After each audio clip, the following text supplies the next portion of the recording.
السلام علیکم عزیز طلباء و طالبات، میں آپ کے سامنے غلام جعفر پنجاب کالج عبدالحکیم کے شعبہ اردو سے آپ سے مخاطب ہوں۔ آج کے اس سال دوم کے آن لائن لیکچر میں ہم پڑھیں گے مضمون نویسی میں شجر کاری کی ضرورت و اہمیت۔ تو سب سے پہلے یہ دیکھیے شجر کاری کیا ہے۔ درختوں کا لگانا یہ شجر کاری کہلاتا ہے۔ سب سے پہلے ہم یہ کچھ نکات پڑھیں گے کہ شجر کاری کی اہمیت کیا ہے۔ دیکھیں، انسان کو بہت سارے اس دنیا میں مسائل ہیں، اور انہی مسائل میں سے ایک مسئلہ جو ہے وہ ماحولیاتی آلودگی کا بھی ہے۔ اور ماحولیاتی آلودگی میں ہمارے لیے ایک لمحہ فکریہ ہے کہ ہم ایک فطرت ہے، یعنی زمین سے درختوں کا اگنا، اور ہم بجائے اس کے کہ ان کی دیکھ بھال کریں، ان کی حفاظت کریں، ہم ان درختوں کو کاٹ رہے ہیں، ہم ان درختوں کو آگ لگا رہے ہیں، ایندھن کے طور پر استعمال کر رہے ہیں، جبکہ ہم یہ نہیں دیکھ رہے کہ اس وقت وہ ہمارے لیے کتنی جو ہم کاٹ رہے ہیں بعد میں کتنے ہمارے لیے وہ مسائل کا سبب بنیں گے۔ آپ صلی اللہ علیہ وسلم، بلکہ قرآن پاک میں اللہ نے فرمایا کہ جس کا مفہوم یہ ہے کہ جب انسان جو ہے وہ فساد پہ اترتا ہے تو دیگر بہت ساری چیزوں کے ساتھ ساتھ ایک یہ بھی ہے کہ وہ کھیتیوں کو تباہ کرنا شروع کر دیتا ہے۔ تو یہ بھی چونکہ ایک کھیتی ہے، درخت لگانا، تو انسان کیا کر رہا ہے آج کے دور میں اس کی تباہی پہ بھی اتر آیا ہے۔ حالانکہ اس کی ضرورت، اس کی اہمیت کیا ہے کہ یہ ہمارے لیے یعنی بہت سارے اس کا فوائد کا ذریعہ ہے۔ ہم کیا کر رہے ہیں، اس کو اپنے ہاتھوں سے کاٹ رہے ہیں۔ وجہ کیا ہے کہ ہم اس کی اہمیت سے آگاہ نہیں ہیں کہ یہ ہمارے لیے ماحول کو کس طرح ٹھنڈا رکھتا ہے، اور کس طرح فضا کو شاندار بناتے ہیں درخت، اور کس طرح سورج کی خطرناک شعاؤں کو یہ روکتے ہیں، اور کس طرح یہ گرمی کی جو یعنی شدت ہے اس کو کم کرنے کے لیے یہ کس طرح کون سا یہ ذریعہ ثابت ہوتے ہیں۔ ہم ان کی چونکہ اہمیت سے واقف نہیں ہیں، اور ہم ایک چھوٹے سے فائدے کے لیے ان کو کاٹ رہے ہیں۔ اگر اب یہ کہ جنگلات کی اہمیت، چونکہ ہمارے ملک میں دیگر منصوبہ سازیوں کی طرح اس کی بھی کوئی منصوبہ سازی نہیں ہے کہ باقاعدہ جو یعنی محکمہ جات ہیں، فارسٹ ڈپارٹمنٹ ہیں، وہ اس کی کوئی دیکھ بھال کریں، وہ اس کی کوئی دیکھ بھال نہیں کر رہے۔ ان میں کام کرنے والے جو ملازمین ہیں وہ چند روپوں کے عوض، رشوت کے عوض لکڑیاں سستے داموں فروخت کر رہے ہیں، اور بجائے اس کے کہ حالانکہ وہ گورنمنٹ سے تنخواہ لے رہے ہیں، وہ اس کی دیکھ بھال کرتے، وہ اس کو وقت پہ پانی دیتے، لیکن کیا کرتے ہیں، وہ لکڑیاں بھی بیچ رہے ہیں اور پانی بھی بیچ رہے ہیں۔ اس کے متعلق احادیث مبارکہ کیا ہے، یعنی اس زمین پہ اگنے والے درختوں کے متعلق، اور مزید پہلے لگے درختوں کی حفاظت اور مزید درخت لگانے کے متعلق جو احادیث مبارکہ ہیں آپ صلی اللہ علیہ وآلہ وسلم کی، ان کی طرف توجہ فرمائیے۔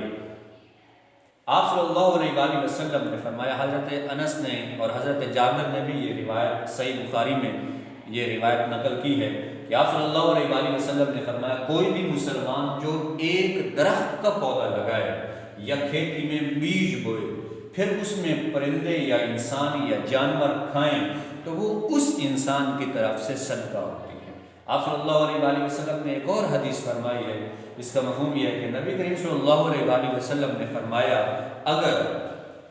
قیامت بالکل قریب ہو، یعنی ایسی صورتحال پیدا ہو جائے اور تم میں سے کسی کے ہاتھ میں کھجور کا ایک چھوٹا سا درخت ہو، اگر قیامت کے قائم ہونے سے پہلے وہ اسے گاڑ سکتا ہے تو گاڑ دے۔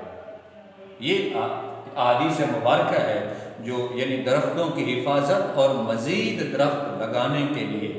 جو یعنی اس سے بڑی کہ جب آپ صلی اللہ علیہ وآلہ وسلم کے فرامین ہمارے سامنے آ گئے۔ اور معاشرتی فوائد کیا ہیں؟ اس کے دیگر فوائد کی طرح یعنی جو ہمارے یعنی فضا کو اور ماحول کو صاف رکھنے کے علاوہ اس طرح جو ہمارے یہ معاشرتی فوائد ہیں کہ معاشرے میں جس طرح یہ یعنی گاڑیوں کے اور دیگر فیکٹریوں کے اور دھوئیں ہیں وہ کیا کر رہے ہیں، اس سے یہ پوری یعنی ایک آلودگی پھیل رہی ہے۔ وہ کیا کر رہے ہیں، وہ اگر درخت زیادہ ہوں گے تو وہ ان کو بھی اور اٹھنے والی گرد کو بھی وہ کیا کرے، یعنی اس کو وہ محفوظ رکھیں گے، اور ہمیں اس کے خطرناک جو دھوئیں اور اثرات ہیں اور ان سے پھیلنے والی جو مہلک امراض ہیں ان سے بچانے کا بھی ایک بہترین ذریعہ ثابت ہو سکتے ہیں۔ اب کیا کر سکتے ہیں، معاشی فوائد بھی ہیں اس کے، معاشی فوائد کے درخت لگانے کے، یعنی اب تو یہ باقاعدہ یعنی جو نرسریاں ہیں وہ ایک زبردست اور منافع بخش کاروبار ہے کہ آپ درختوں کو یعنی چھوٹے چھوٹے پودوں کو پہلے بیج نکال کے وہ بوئیں، اور پھر جب چھوٹے چھوٹے پنیری تیار ہو جائے پھر آپ ان کو مزید فروخت کریں۔ لیکن یہ کاروبار وہاں ہے جہاں عوام الناس میں بھی اس بات کا شعور ہو اور اس بات کی تعلیم ہو۔ اچھا، اس کے ساتھ ساتھ یعنی معاشی فوائد یہ ہے کہ نرسری، پھر ہم مختلف ایسے پھلدار پودے ہیں، پھولدار پودے ہیں جن کی باقاعدہ نرسری کے طور پر ہم قائم کر کے ان کو فروخت کر سکتے ہیں، لیکن ہمارا اس طرف ابھی رجحان نہیں ہے۔ ماحولیاتی آلودگی میں بطور خوراک اگر ہم درخت زیادہ لگائیں گے تو کئی ایسے درخت ہیں جو پرندوں کی، جانوروں کی خوراک کا ذریعہ بن سکتے ہیں، اور چھوٹے چھوٹے پرندے وہ انہی کی یعنی ان پرندوں کی خوراک جو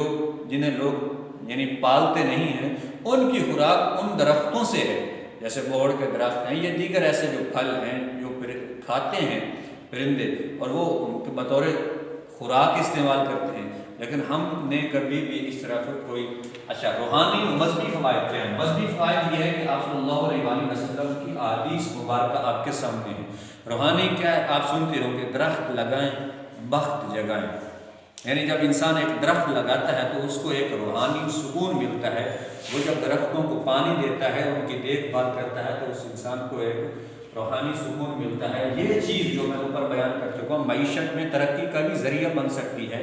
کہ ہم میں سے ہر یعنی پھلدار پودے، پھولدار پودے، ان کی نرسریاں بنا کے اور یا پھر جو ان کے پھل بیچ کے، ان کے پھول بیچ کے ایک عام آدمی جو ہے وہ اپنے گھر کا گزر بسر اچھی طرح کر سکتا ہے۔ جنگلات کی کٹائی بطور ایندھن کے استعمال ہوتی ہے، ہم یعنی جنگل کاٹ رہے ہیں، اور کچھ اس وجہ سے کاٹ رہے ہیں کہ ایندھن کے طور پر استعمال کرتے ہیں، اور جیسے وہ مجید امجد کی ایک نظم ہے توسیع شہر، وہ خوبصورت نظم ہے، وہ آپ اس کا مطالعہ کریں کہ کیسے جو ہے توسیع شہر کے نام پہ اشجار کو کاٹا جا رہا ہے اور پھر کہ ایندھن کے طور پر استعمال کر رہے ہیں۔ حالانکہ ایندھن کے لیے اور بھی بہت سارے ذرائع ہیں جو اس سے سستے ہیں، وہ کر سکتے ہیں، لیکن ہم اس کی طرف نہیں جاتے۔ ہم قریب کھڑے کسی درخت سے چند ایک کلہاڑا ہاتھ میں لی اور وہاں سے لکڑیاں اٹھا کے ایندھن کے طور پر استعمال کرنا شروع کر دی، جس سے کیا ہو رہا ہے، پورے کے پورے جنگلات کی پامالی ہو رہی ہے۔ اور جب درخت نہیں ہوں گے تو آپ کی ہوا اور ماحول کبھی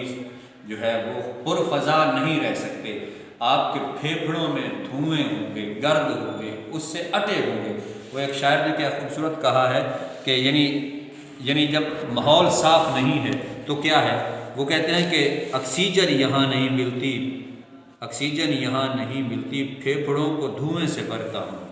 جب ماحول صاف نہیں ہوگا، فضا صاف نہیں ہوگی تو پھر کیا کریں گے، آپ کبھی بھی تازہ ہوا نہیں لے سکتے، کبھی بھی صحت بخش ہوا آپ کو میسر نہیں ہو سکتی۔ صحت اور دولت، یعنی اس سے آپ صحت مند بھی رہ سکتے ہیں، تازہ ہوا بھی لے سکتے ہیں اور دولت بھی کما سکتے ہیں، ماحولیاتی نظام کو بھی بہتر کر سکتے ہیں۔ اور اب یہ ہوں گے کیسے، یعنی کیسے ہوں گے، یہ لوگوں میں آگاہی مہم چلانے کے لیے یہ ضروری ہے کہ لوگوں میں آگاہی مہم چلائی جائے، اور ہر ایک فرد میں، گلی محلے میں، آپ کے ریڈیو پہ، ٹی وی پہ، سوشل میڈیا پہ اس کے ذریعے ایک مہم چلائی جائے، آگاہی مہم، ہر ایک بندے کے اندر، پڑھا لکھا ہو یا ان پڑھ ہو، گھر کے ہر فرد کے اندر یہ شعور بیدار کیا جائے کہ وہ درختوں کو کاٹنے کی بجائے اپنے بچوں کی طرح اپنے آس پاس کے درختوں کی حفاظت کرے، اور اس کے لیے باقاعدہ حکومتی اقدامات ہونے چاہیے۔ میں نے آخر پہ ایک شعر لکھا ہے یہاں، یہ آپ پہلے بھی لکھ سکتے ہیں، اور یہ بھی یعنی ایک معلومات کی بات بھی دیکھ لیجئے کہ کسی بھی ملک میں کم از کم 25% جنگلات کا ہونا ضروری ہے۔ کسی بھی ملک میں کم از کم 25% جنگلات کا ہونا ضروری ہے۔ اس وقت ہمارے ہاں جو صرف 4% جنگلات ہیں، 25% کہاں اور 4% کہاں ہیں، اور اگر یہی صورتحال ہماری رہی تو آنے والے چند برسوں میں ہمارے ملک میں جنگلات کی شرح جو ہے وہ 1% رہ جائے گی۔ یہ معلومات بھی آپ ضرور واضح کر کے لکھیے گا۔ اب یہاں آخر پہ ایک شعر ہے، اسے آپ پہلے بھی لکھ سکتے ہیں،